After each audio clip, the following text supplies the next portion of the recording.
So applying linear graphs does not require new knowledge. We're just going to apply the knowledge we already have to worded problems.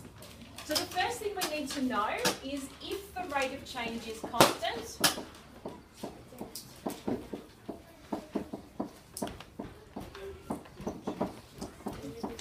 does anyone remember, I've used this term rate of change before. I've used the term rate of change before. What is it talking about? What's another word for rate of change? Do you remember what this was? I know this one. Gradient.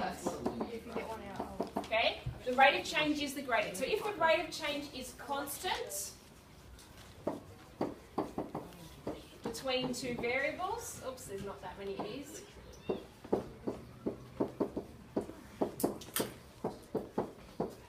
They have a linear relationship.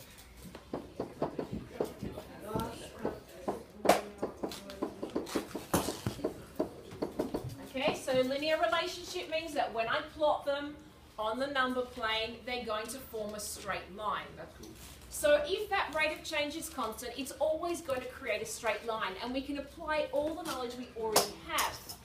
Now, because we're going to apply these to real life situations, they're not always going to be the letters X and Y. Okay?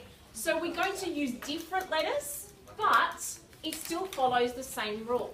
So we will still use the rule y equals mx plus b. Okay? M will still be our gradient.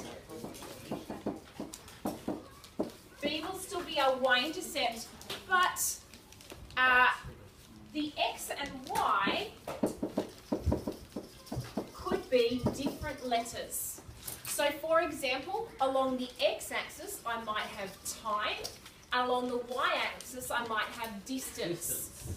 Okay, so we could, for example, we could use time and distance. It doesn't make the calculations any different. It just means when I write my equation, I'm going to have D equals MT plus B. You see what we've done there?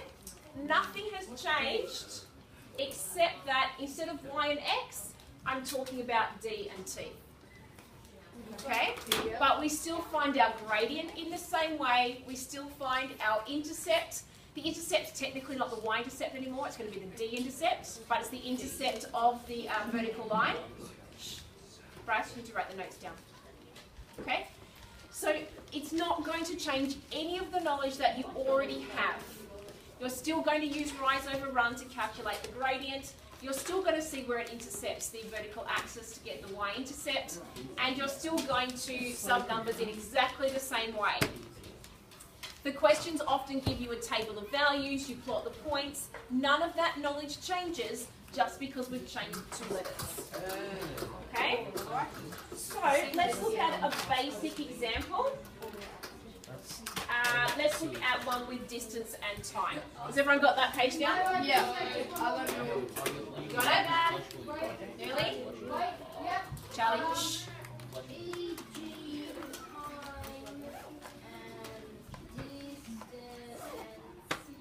Right, Lawrence is getting there, we're getting there.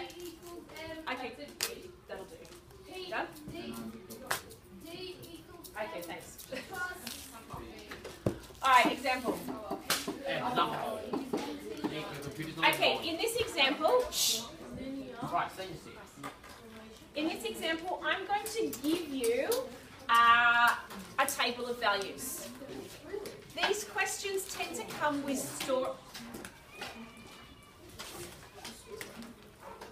I'm waiting for you settling down. These questions tend to come with a story. So this is a distance and time, so it's going to be a hiker. Okay, so the hiker is hiking because that's what hikers do. He's going for a walk, and he is going to travel at a constant rate of 4 kilometres an hour. It's so slow.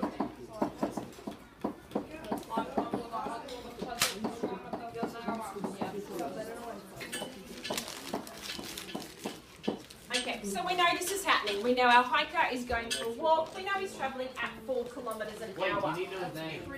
Oh, he needs a name. What should we call our hiker? Corey. Charlie. Richard. Richard. Mohammed. Going with Jono. Okay. Year 8. Okay. Okay, Jono's going for a hike. He is travelling at 4 kilometres an hour. We're going to take this information and we're going to analyse it. So first thing we're going to do is we're going to create a table of values. Okay? So let's look at a table of values.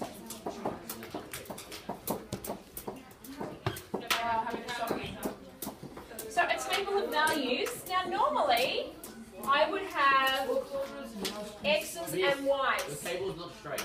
I know. I'm not going to use X and Y because that doesn't make sense for my hiker that's going for a walk. What would my X value be? It's not going to be X, it's going to be a different variable. What would it be? Time. So I'm going to put T here for time. And I want to know what's happening in time. Would it make sense for me to do -1, 0, 1? That's what I normally do in a table of values. Why won't I do that here? I could still have 1 hour. I can still have a 1. That's okay. What's the problem with doing -1, 0, 1, Abby? I can't have -1 hours, okay? It's really would be lovely, but you can't actually go back in time. Okay? That would be amazing. That would be very I cool, was 4 years old. but quiet. As yet, time travel has not been invented, Charlie, which means we can't put -1. Okay, he didn't walk backwards in time. That's just not going to happen. So I would have to start at 0 time, wouldn't I? So I'm going to do 0, 1, 2. Right.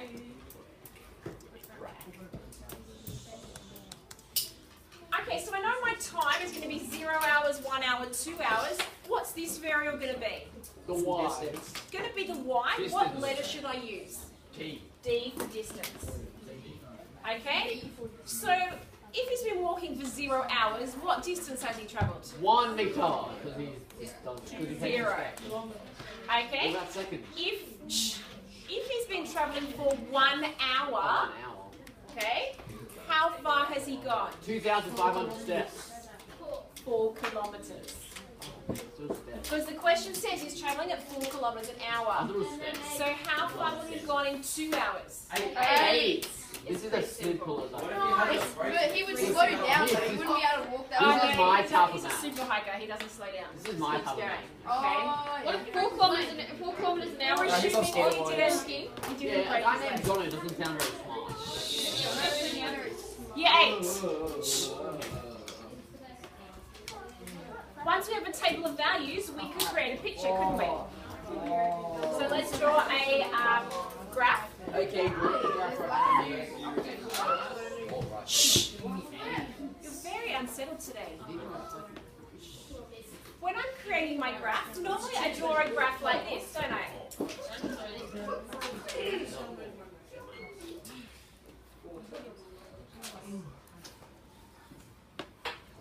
Normally when I'm creating a graph, every other graph I've done in this chapter, I draw my axes like this.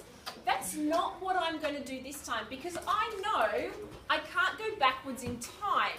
So this whole half of the graph is useless. I also know that the distance keeps getting further and further, so I don't need any of this part either. So I don't need any negatives here, and I don't need any negatives here. So I only need this section of the graph. So when I draw it, I don't draw the axes as I normally do. I'm just drawing the positive section. Now, I don't label this X, I label it Y. D. A.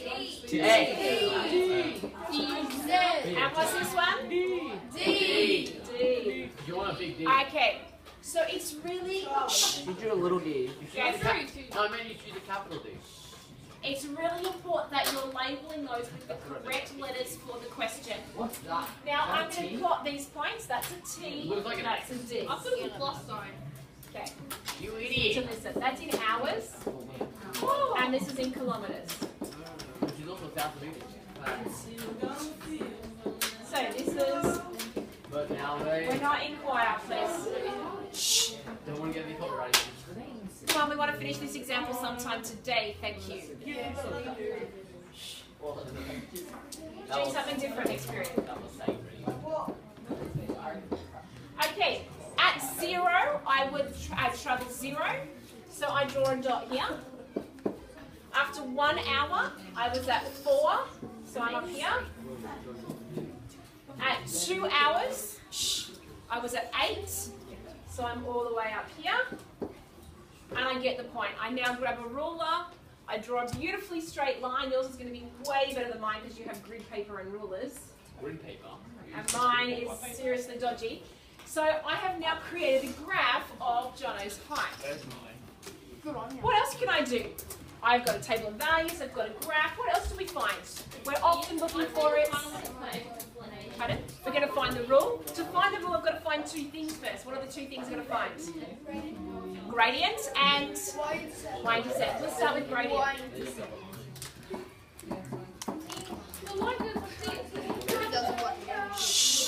Right. We need to find the gradient of this line. Now we know the gradient is a constant. That's how we knew it was a linear graph. How do I find gradient again? Who remembers how to find rise over run? So if I look at the graph, I could count. It's gone up 4 across 1. Or I could look at my table of values and see that I've gone up 4 when I've gone across 1. Either way, I'm getting that the gradient is 4 over 1, which is just 4. Okay? What about my y-intercept?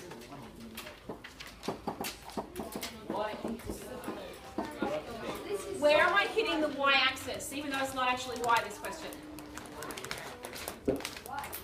Well, because it's d. At 0. Okay?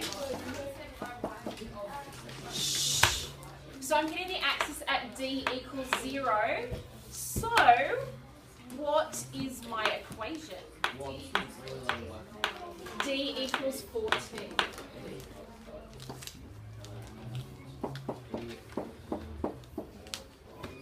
So now I have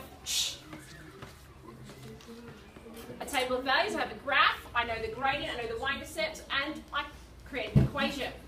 The only other thing they like to do is they like to tell you more of the story. They say, okay, how far has Jono travelled after he's been hiking for 5 hours? Nowhere. Once you have that, you're just going to put it in our rule, and we say, oh, for 5 hours, he would do 4 times 5, which would be 20 kilometres.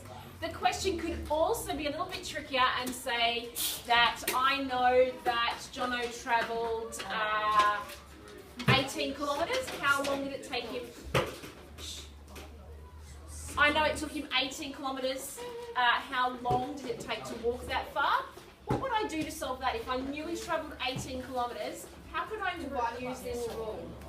Yeah, so I put the 18 in for here, which is 40, and we know to solve that we divide by 4. What's 18 divided by 4? Is something, 4.5. So I know that it would take him 4.5 hours to travel 18 kilometres. So we can use our rule to answer questions about his walk. Okay? Your turn to try one. Open up your book to page 465. Stop the video, please.